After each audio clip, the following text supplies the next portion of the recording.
But today's discussion about being a driver really isn't just about your transportation, right? No. It's really about making your own decisions in life, not leaving things to chance or to others to make those decisions in your behalf. Very simply, driving is a very proactive role. Being a rider or a passenger is a very reactive role or non-active role, sometimes dictating the difference between life and death.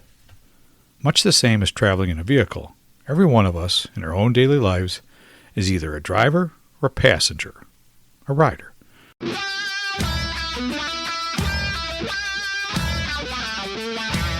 Welcome to the Mind Wrench Podcast with your host, Rick Sellover, where minor adjustments produce major improvements in mindset, personal growth, and success. This is the place to be every Monday, where we make small improvements and take positive actions in our business and personal lives that will make a major impact in our success, next level growth, and quality of life.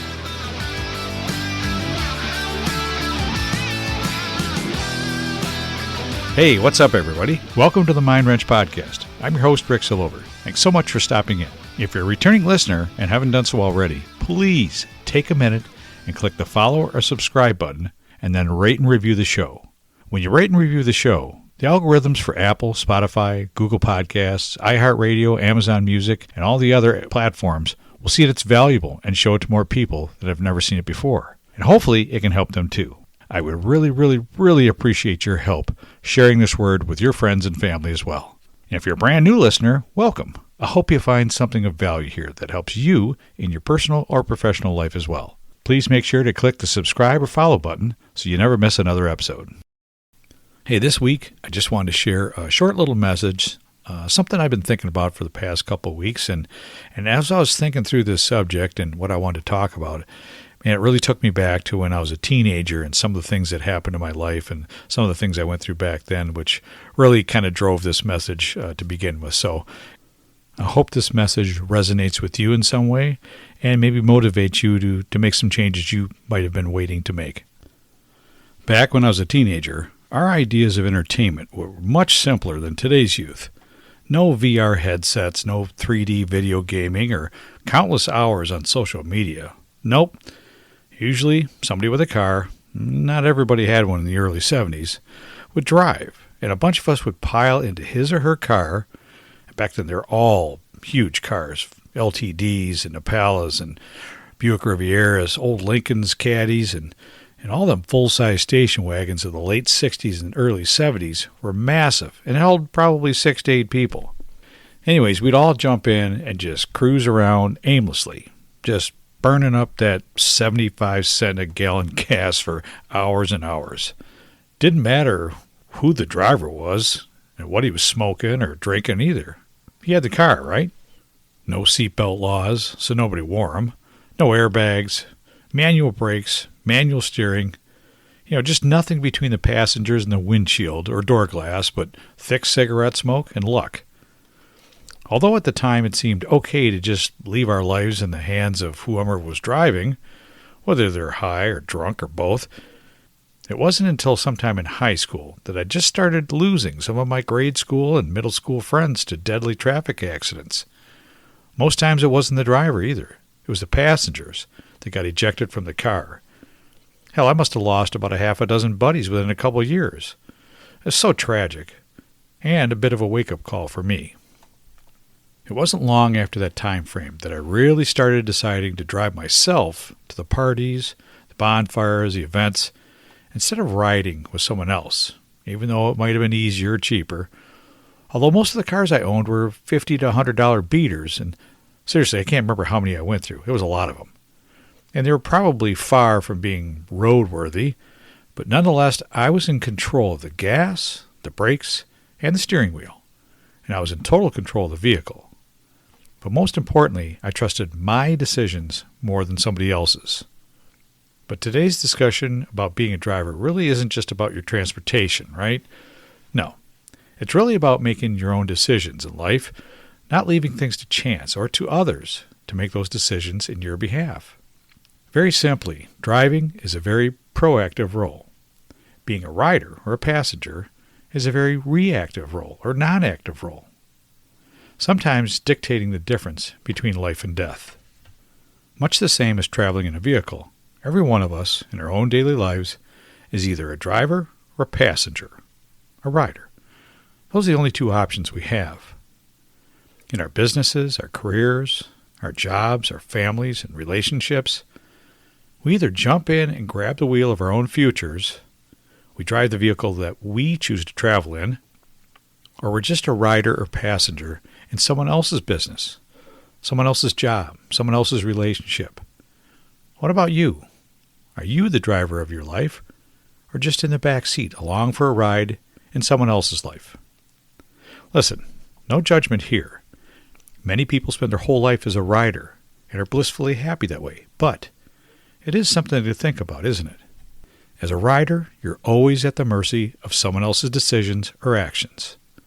In your relationships, do you just go along with the crowd or do or go wherever they choose to go instead of you? Or are you able to voice your ideas and redirect the crowd? Does your spouse or significant other make the decisions on where you vacation, what home improvements to make, what events you will or will not attend? Or is it always a discussion and a compromise? And no, I'm not going to mention the whole decision on where to eat thing. That's definitely a no-win zone for everybody. At work, are you a leader or a worker? Or maybe you run your own business. Or maybe you're partners with somebody else that really controls the path of that business. Do you just clock in and clock out? Or are you able to use your own talents, skills, and passion to take a division or a department in a new direction? Do you take the dog for a walk, or does Fido take you for a drag? If you're looking for a competitive edge for your business or a more effective jumpstart to your personal development in 2024, I'll make your first step super simple. It is a fact that an incredible number of the most successful business owners, nearly half of the Fortune 500 companies, top-earning professional athletes, entertainers, and industry leaders like Microsoft's Bill Gates, former President Bill Clinton, Richard Branson, Amazon's Jeff Bezos, and Salesforce Mark Benioff all have one thing in common. They all have at least one coach, and some have several, that they work with on a consistent basis. Someone that helps guide, mentor, and support them, challenge them, help them set and achieve goals that move them forward, and then hold them accountable to follow through, driving personal and professional growth.